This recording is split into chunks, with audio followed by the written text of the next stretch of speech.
और जबलपुर से एक और बड़ी खबर, जहां डॉक्टरों ने कमाल कर दिखाया है। 100 हड्डियां जोड़कर बच्चे को नई जिंदगी दी है। दरअसल ब्लास्ट में चेहरे की 100 हड्डियां टूट गई थी। बम ब्लास्ट में 14 साल के बच्चे के चेहरे के चीथड़े उड़ गए थे। प्लास्टिक सर्जरी कर पहले जैसा चेहरा बना दिया गया है। बम ब्लास्ट में घायल बच्चे का चेहरा पहचानना मुश्किल हो गया था। 5 घंटे तक लगातार सर्जरी चली और चेहरे को पहले जैसा बना दिया गया है। 6 डॉक्टरों की टीम ने यह कमाल कर दिखाया। प्लास्टिक सर्जरी से पहले वाली पहचान वापस दे दी गई है। सांस लेने में भी बच्चे को तकलीफ हो रही थी। ऑपरेशन के वक्त अलग से सांस नली बनाई गई थी। बड़ेरिया मेट्रो प्राइम हॉस्पिटल में बच्चे का सफल ऑपरेशन हो गया है। कटनी का रहने वाला ये 14 साल का बच्चा, जिसकी चेहरे की 100 हड्डियां टूट गई थी, चीथड़े उड़ गए थे चेहरे के बुरी तरह, लेकिन डॉक्टरों की टीम ने कमाल कर दिखाया है और प्लास्टिक सर्जरी करके चेहरे को पहले जैसा बना दिया है।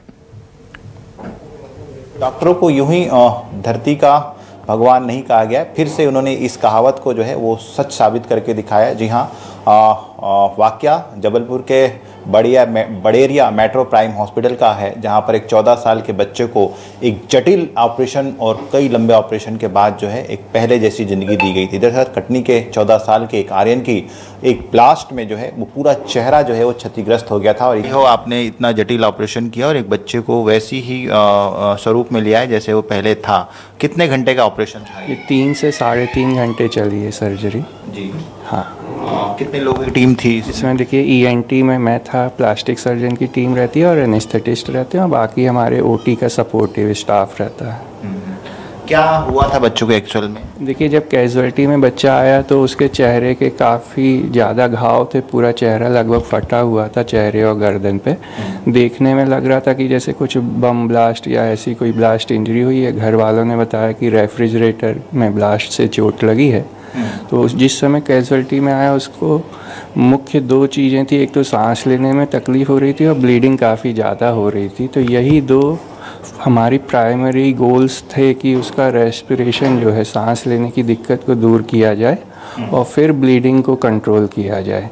तो सांस लेने के लिए एक ट्रैकियोस्टोमी प्रोसीजर होता है, जिसे इमरजेंसी में करके गले में छेद बना के ट्यूब डाली जाती है और एयरवे को सिक्योर किया जाता है। तो सबसे पहले तो हमने वो ऑपरेशन किया और उसके बाद ब्लीडिंग वगैरह रोकने के लिए और चेहरे को पहले जैसा बनाने के लिए हड्डियों को जो था उनको प्लेट लगा के फिक्स किया और घाव को रिपेयर किया गया। इनको मुमकिन करने वाला नहीं, देखिए, इस तरह के एक्सीडेंट तो होते ही रहते हैं, अपन न्यूज़पेपर वगैरह में देखते हैं, बट हमारे लिए तो ये अभी इतनी कम एज के बच्चे का पहला ही केस है। पहला केस? जी जी।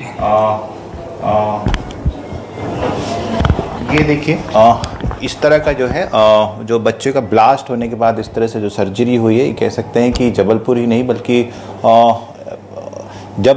बल्कि अस्पताल का भी इस तरह से एक पहला केस है जिसमें बच्चों को इस तरह से 3.5 घंटे की बहुत लंबी सर्जरी होती है। और उम्मीद की जा रही है कि बच्चा जल्द ही जो है वो पहले जैसा ही बिल्कुल नॉर्मल और आम बच्चों की तरह अपने जीवन व्यतीत करेगा। जबलपुर से न्यूज़ 24 के लिए कैमरामैन दीपक सिंह चौहान के साथ कुमार इंदर।